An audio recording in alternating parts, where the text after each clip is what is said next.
मी कोमल एका मध्यमवर्गीय कुटुंबातील मुलगी आहे आणि मी सध्या कॉलेजला शिकत आहे.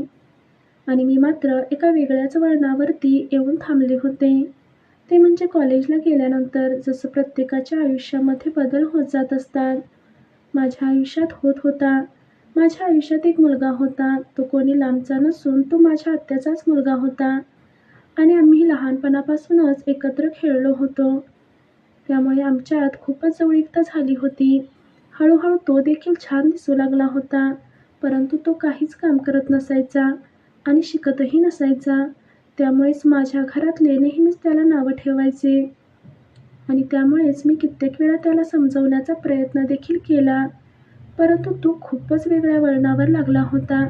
तो मित्रांसोबत भटकत हिंडायचा आणि कॉलेजला येणाऱ्या-जाणाऱ्या पोरींवरती लाईन मारायचा. पोरी देखील त्याला लवकरच पसंत करायच्या. दिसायलाही खूप सुंदर असल्यामुळे या गोष्टी होत होत्या आणि ते मला आवडत नसायचं, कारण मलाही तो खूप आवडत होता. परंतु ही गोष्ट मी माझ्या घरी सांगण्याचा प्रयत्न केला. परंतु माझ्या घरातल्यांनी कधीही माझी गोष्ट ऐकून घेतली नाही. ते नेहमीच मला नावं ठेवायचे. ते मला खूप बोलायचे. माझे आई-वडिलांनी मला समजावण्याचा प्रयत्न देखील केला होता. त्यांनी मला सांगितलं, "कोमल, तू ज्या मुलाचं नाव काढतेस ना, अगं त्या मुलाची लायकी तरी आहे का तुझ्याशी बोलण्याची? तो काय करतो काय नाही ते तरी तुला माहिती आहे का? अगं माझ्या बहिणीच्या पोटाला जन्म घेऊन त्याने खूपच मोठी चूक केली आहे, असं मला वाटतंय." असं माझ्या वडिलांनी मला सांगितलं होतं. "अगं तिथून पुढे त्याचं नावही घरात काढू नकोस. त्याला बघितलं तर मला खूप राग येतो." असं वडिलांनी मला सांगितलं होतं. कारण तो त्याच गुणाचा होता असं मलाही वाटत होतं आणि हळूहळू त्याला पाहून मलाही त्याच्यावरती प्रेम होऊ लागलं होतं. परंतु ही गोष्ट मी कोणालाही बोलू शकत नव्हते. त्यामुळे मी ही गोष्ट माझ्या मनातच ठेवली. एके दिवशी कॉलेजवरती मी चाललेली असताना मागून गाडी घेऊन आला. त्याने मला विचारलं, "कोमल चल बस, मी तुला सोडतो." आणि त्याने मला गाडीवरती बसवलं आणि कॉलेजला सोडून आला. मी रस्त्याने बघत होते. रस्त्यावरून येणारी जाणारी प्रत्येक मुलगी ही त्याच्याकडे पाहत होती. त्याच्यामध्ये काय अशी जादू होती कोणास ठाऊक. पण मलाही कुठंतरी असं वाटू लागलं होतं, मी प्रेमात पडले आहे आणि मलाही त्याच्याशी लग्न करायचं आहे. हळूहळू मी त्याला माझ्याकडे आकर्षित करण्याचा प्रयत्न करत होते. आता मी त्याच्या पूर्ण प्रेमामध्ये पडली होती. हळूहळू जास्त बोलू लागले होते. त्याच्याशी भेटू लागले होते आणि त्यातच आमचं एकमेकांवरती प्रेम सुरू झालं. त्याने मला पूर्णपणे वेळ दिला आणि आम्ही दोघांनीही एकमेकांना मिळून ठरवलं की लग्न करायचं तर एकमेकांशी. आणि ही गोष्ट त्याने त्याच्या घरीही सांगितली होती. त्याच्या घरच्यांनाही काहीच हरकत नव्हती. परंतु त्याची आई म्हणजे माझी आत्या ती म्हणत होती, "अरे परंतु तुझा मामा नाही तुमच्या दोघांचं लग्न लावून देणार." तो मात्र खूपच रागीट स्वभावाचा होता आणि तो नेहमी मला म्हणायचा, "कोमल जर आपल्या दोघांचं लग्न झालं नाही, तर आपण दोघं पळून जाऊया." मीही म्हणायचे, "ठीक आहे रे." मी कधीच त्याच्या मनाविरुद्ध वागली नाही आणि त्यामुळेच आमच्यात खूप मैत्री आणि प्रेम वाढत गेलं. कॉलेजवरती एके दिवशी त्याच्यासोबत बोलत असताना तो मला म्हणाला, "आपण आज फिरायला जाऊयात." त्यावर मीही म्हणाले, "ठीक आहे. कॉलेज संपू दे. मी नंतर तुला भेटते." कॉलेज झालं. मी त्याला फोन केला. तो गाडी घेऊन आला आणि मी त्याच्या गाडीवरती बसून फिरायला गेलो. फिरायला जात असताना आमच्या शेजारी राहणाऱ्या मुलीने मला पाहिलं आणि तिने जाऊन घरी लगेच सांगितलं. घरी सांगितल्यानंतर माझ्या घरातल्यांनी मला फोन केला आणि घरी येण्यासाठी सांगितलं. मी लगेच त्याला बोलले आणि "चल मला घरी सोड." आणि त्याने देखील मला चटकन घरी आणून सोडलं. घरी आल्यानंतर मला घरातल्यांनी खूप बोलणं ऐकलं आणि मला ज्या पद्धतीने बोलले ते खूपच पद्धत वाईट होती. मला मारायचंच राहिलं होतं. मी प्रेम केलं होतं आणि मला या गोष्टी समजत नव्हत्या. तो काय करतोय काय नाही त्याच्याशी मला काही घेणं-देणं नव्हतं. मी मात्र त्यात वेडी होत गेले होते. त्यामुळेच माझ्याकडे बघताना घरातले मला खालीवरती बघत असायचे. कारण माझ्या शरीरामध्ये देखील बदल होत चालला होता. हे त्यांनी ओळखलं होतं आणि म्हणूनच ते मला खूपच वाईट भाषेत बोलत असायचे. मी खरंच एकतर मी ऐकत होते, की मला ज्या पद्धतीने बोलले जायचं तशी मी नव्हते. कारण माझ्याकडून कधीच अशा गोष्टी घडल्या नाहीत, जी गोष्ट काल माझ्याकडून घडली होती. घरातल्यांना आत्याच्या मुलासोबत घरात सापडले होते. मला आत्याचा मुलगा खूप आवडत होता आणि म्हणूनच मी सांगेल त्या पद्धतीने करत गेले. आज रात्री मी त्याच्या खोलीमध्ये गेले. तो बेडवर झोपला होता आणि ते पाहून मला राहावलंच नाही. म्हणून मी जाऊन त्याच्या शेजारी झोपले आणि नंतर आमच्यामध्ये रात्रीच खेळ चालू झाला. त्याने मला रात्रभर झोपू दिलं नाही आणि माझ्याकडे पाहिलं की काय होत असायचं कोणास ठाऊक. परंतु आज मी त्याची पूर्णपणे भूक भागवली होती आणि त्याने देखील मला पूर्ण ते सुख दिलं होतं आणि मी ओरडत होते, तरीही तो ऐकतच नव्हता आणि त्याला जे करायचं ते त्याने केलं होतं. म्हणूनच मी देखील त्याला ते सर्व काही गोष्टी करू दिल्या होत्या. आम्हा दोघांना एकमेकांची भूक लागली होती आणि आम्ही ती आज मिटवली होती. मीही त्याला हवं तसं तो ज्या पद्धतीने म्हणेल त्या पद्धतीने देण्याचा प्रयत्न केला.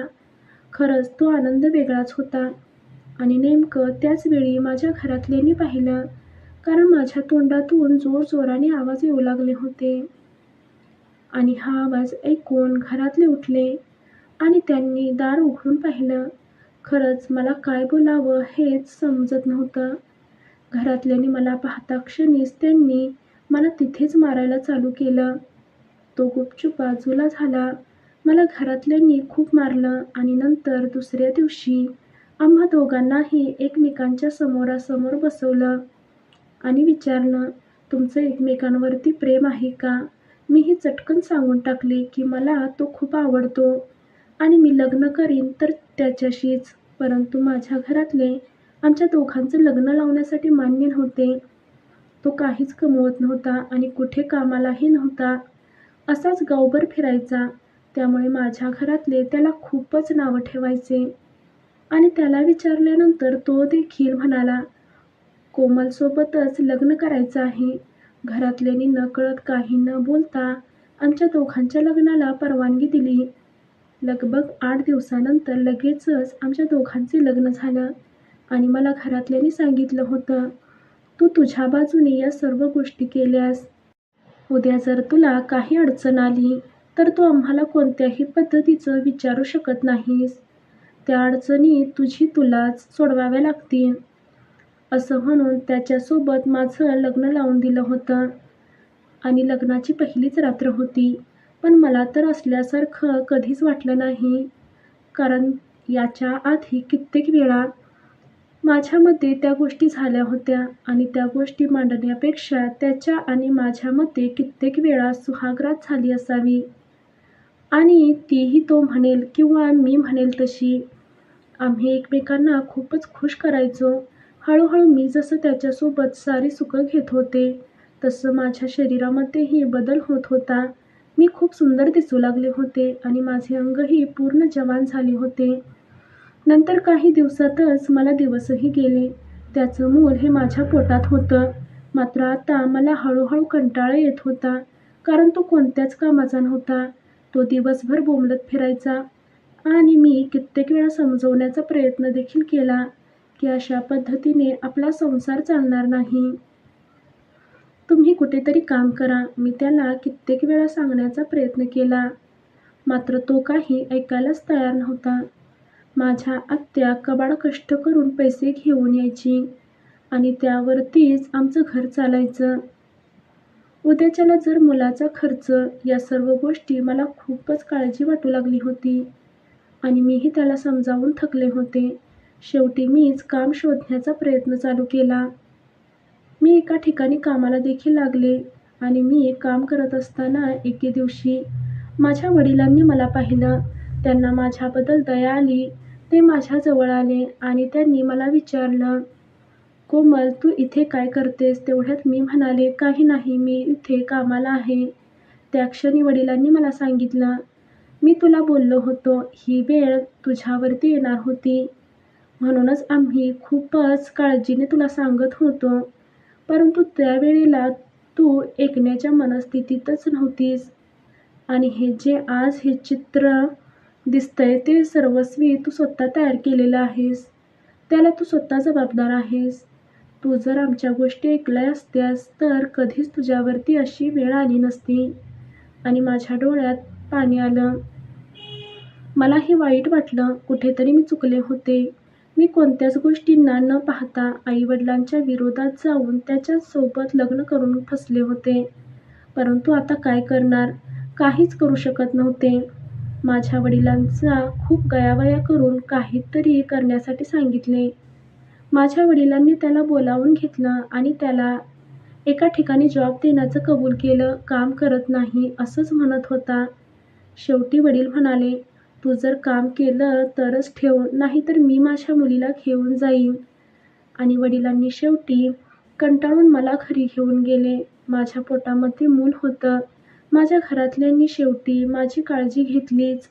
6 महिन्यानंतर तो माझ्याकडे आला. त्याला माझी काळजी वाटली नाही आणि आता तो आला होता. तो माझ्या पोटात असलेल्या मुलासाठी मला विचारू लागला होता. म्हटलं होतं की आता हे माहेर माझं आहे. आता मी माझ्या पद्धतीने त्याचा सांभाळ करीन. पुढे मला भेटायलाच येऊ नकोस. मला तुझ्यासोबत राहायचंच नाहीये. मी असं म्हटल्यानंतर तो खूपच गयावया करू लागला आणि मला म्हणाला, "तू जसं म्हणशील तसं मी करायला तयार आहे.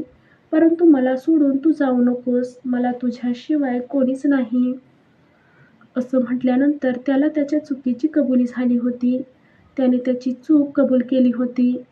त्याचप्रमाणे तो जॉबवरती पण जातो. एका ठिकाणी जॉबला देखील लागला. हळूहळू काम करू लागला आणि आता त्याला चांगल्या वाईट गोष्टीचाही समज घडू लागला होता. माझ्या वडिलांनी त्याला कामाला लावल्यानंतर आमची बऱ्यापैकी ही परिस्थिती बदलली होती. आता चांगल्या गोष्टी होऊ लागल्या होत्या. नंतर लगेचच त्याने मला त्याच्या घरी घेऊन गेला. आता आमच्या सर्व गोष्टी सुरळीत चालू आहेत आणि जे काही झालं होतं ते सर्व मनाविरुद्ध झालं होतं. परंतु आज सर्व काही चांगलं चालू आहे. परंतु आई-वडिलांना नेहमीच वाटत होतं की आपण मुलीचे वाटोळं केलं आहे. परंतु त्याच आई-वडिलांनीही थोडासा आधार देऊन स्वतःच्या पायावरती उभं करणं गरजेचं असतं. आणि असंच मला वाटतं. परंतु ते होण्याअगोदर जर आपले आई-वडील सांगत असतील तर नक्कीच त्यांचं एकदा विचार करा. नाहीतर तुमच्याबरोबर अशा गोष्टी घडणारच नाहीत आणि तुमच्यावरती अशी वेळ येणार नाही. धन्यवाद.